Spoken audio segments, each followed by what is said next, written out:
चाहे वो उड़ीसा हो, छत्तीसगढ़ हो, जहां भी हम देखते हैं एक नाम दिखाई देता है, अदानी अदानी अदानी अदानी।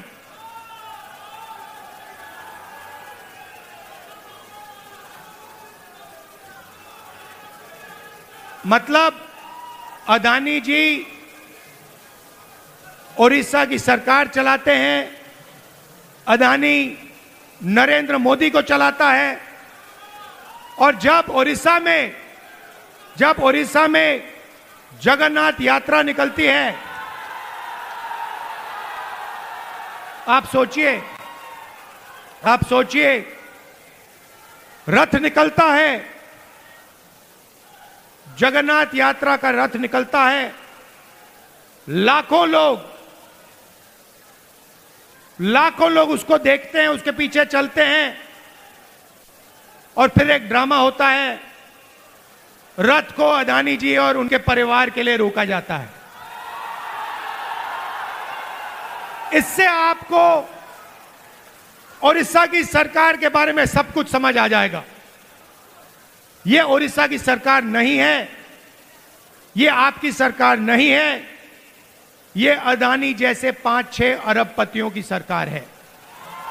और इसका लक्ष्य आपकी जमीन, आपका जंगल, आपके भविष्य को चोरी करने का है। मैं आपसे पूछना चाहता हूं, आपकी सरकार ने उड़ीसा के युवाओं के लिए कितना रोजगार पैदा किया है? ये जो बड़ी बड़ी इंडस्ट्रीज आती हैं, बड़ी बड़ी जो कंपनियां आती हैं, आपकी जमीन ले जाती हैं, आपका धन ले जाती हैं, आपकी जो नेचुरल वेल्थ ले जाती है। मैं आपसे पूछना चाहता हूं, ये आपके कितने लोगों को रोजगार देती है? आप मुझे बताओ। आपका रोजगार खत्म करती हैं, छोटे बिजनेसेस को, छोटी कंपनियों को, स्मॉल मीडियम बिजनेसेस को खत्म करती हैं, और फिर आपकी जमीन, आपका धन, आपका जंगल, आपका जल उठा के ले जाती है। और एक नई बात शुरू हुई है, उड़ीसा में 40,000 से ज्यादा महिलाएं गायब हो गई हैं। आज तक नहीं मालूम कि ये महिलाएं कहां गईं। महिलाओं के खिलाफ हर रोज यहां अत्याचार होता है, रेप होता है, बलात्कार होता है।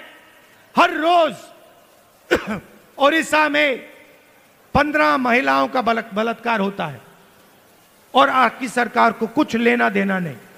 आपकी सरकार सिर्फ 24 घंटे आपका खून चूसती है, आपकी जमीन छीनती है। ना उनको महिलाओं से कुछ लेना देना, ना उनको रोजगार दिलवाना है, ना उनको युवाओं से कुछ लेना देना है।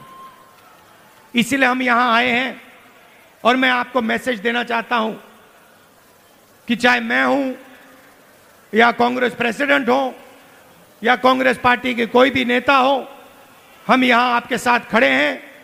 जब भी आपको मुझे बुलाना हो, जहां भी आपको मुझे ले जाना हो, मैं इस सरकार के खिलाफ लड़ना चाहता हूं, और इस सरकार को यहां से हटाना चाहता हूं।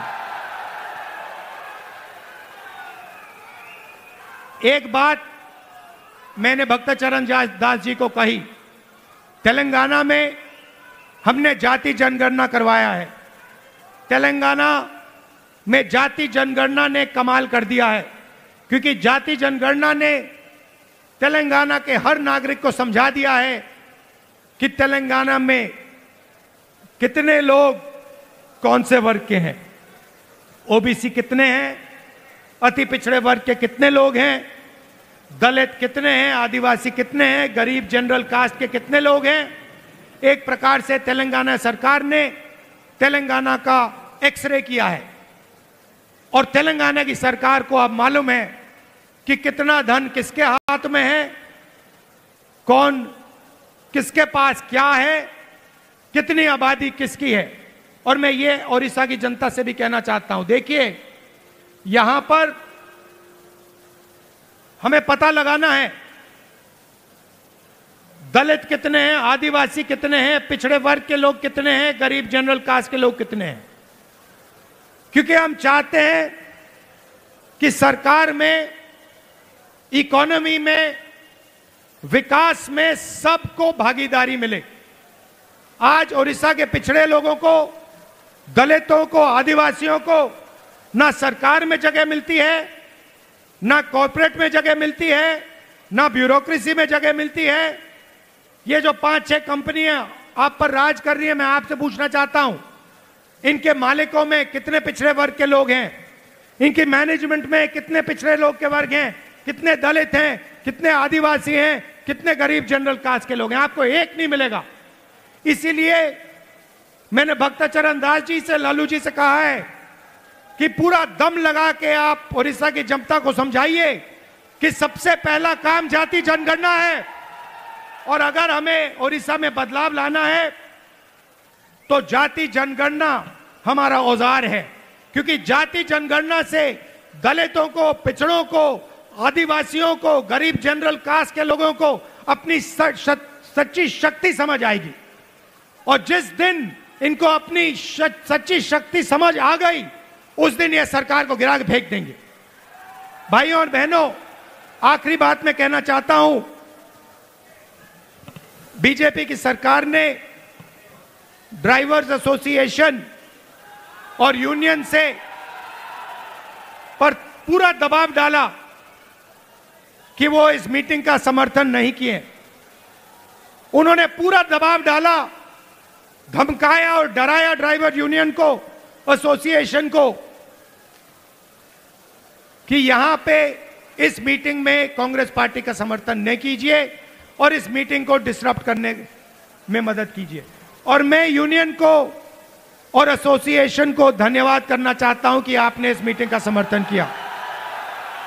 और मैं इस स्टेज से कहना चाहता हूं कि सरकार को ड्राइवर एसोसिएशन और यूनियन की आवाज सुननी चाहिए और जो उनकी जेन्युइन डिमांड है उन्हें पूरा करना चाहिए।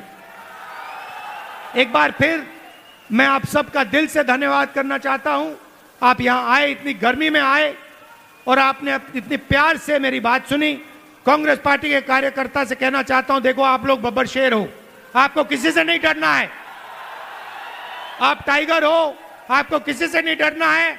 आप आगे बढ़ो, आपके खून में कांग्रेस पार्टी की विचारधारा है, गांधी जी की विचारधारा है, संविधान की विचारधारा है। जाओ, लड़ो और इस सरकार को बदलो। धन्यवाद, नमस्कार, जय हिंद।